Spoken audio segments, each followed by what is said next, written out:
Okay, guys, this is our first lesson on how to get connected to the Logo PLC. So the first things first is you've got to be able to communicate with the PLC. I've got them on these little racks. I don't know if you can see my rack here, but you can see here's the PLC, and we've got to figure out how to connect to it to talk to it. And the way we do that is through this Ethernet cable. So if you're not real familiar with these things, I know you guys know how to plug the cord in, but I don't know if you know that it's called Ethernet. So this is the cord we've got to plug into the back of the computer or to your laptop, whichever you're working with. The newer laptops don't even have Ethernet ports, and so you have to have an adapter that goes to USB. But that's later on down the road. But you've got to learn how to set up the Ethernet cable here. So let's go to our Ethernet settings. And the way we do that is the easiest way that I found is go to the little search bar or search block on the bottom there. Type in Ethernet, Ethernet,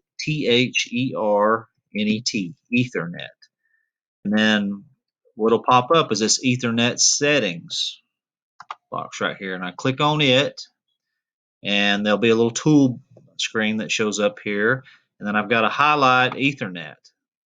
And then on here, what we're going to do is we're going to change the adapter options. I know it's a little bit hard to see because it's yellow, but change adapter options. And by the way, there's a piece of paper or a little packet that I have. It's a pretty thick packet that shows you step by step how to do this.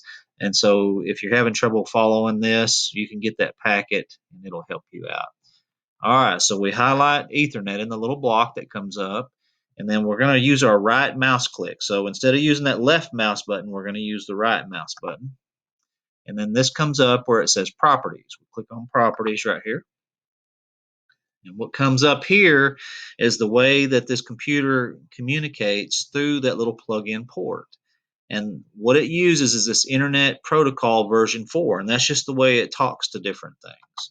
So we highlight that Internet Protocol version 4, and then we got to click Properties again.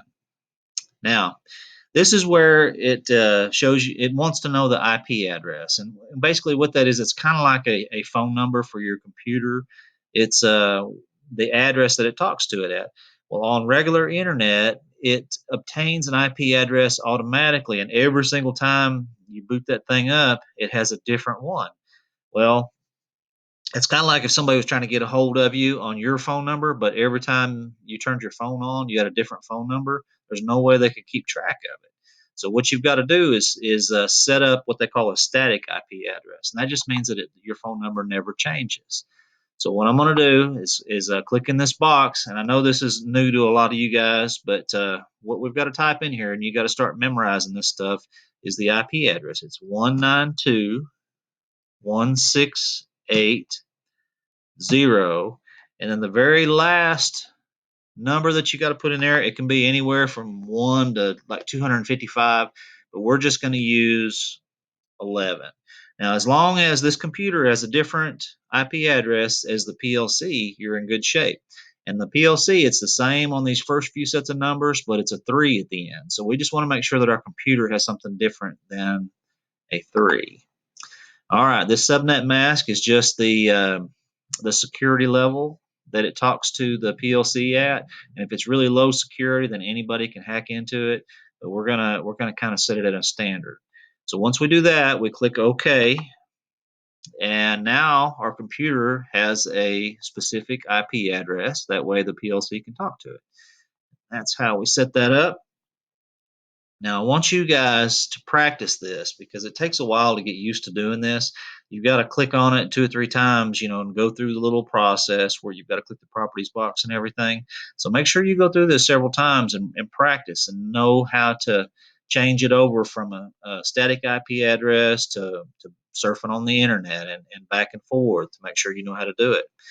Okay, if I were to change it back to working on the internet, I would click that, properties, and then I would click obtain an IP address automatically, and then I would click OK.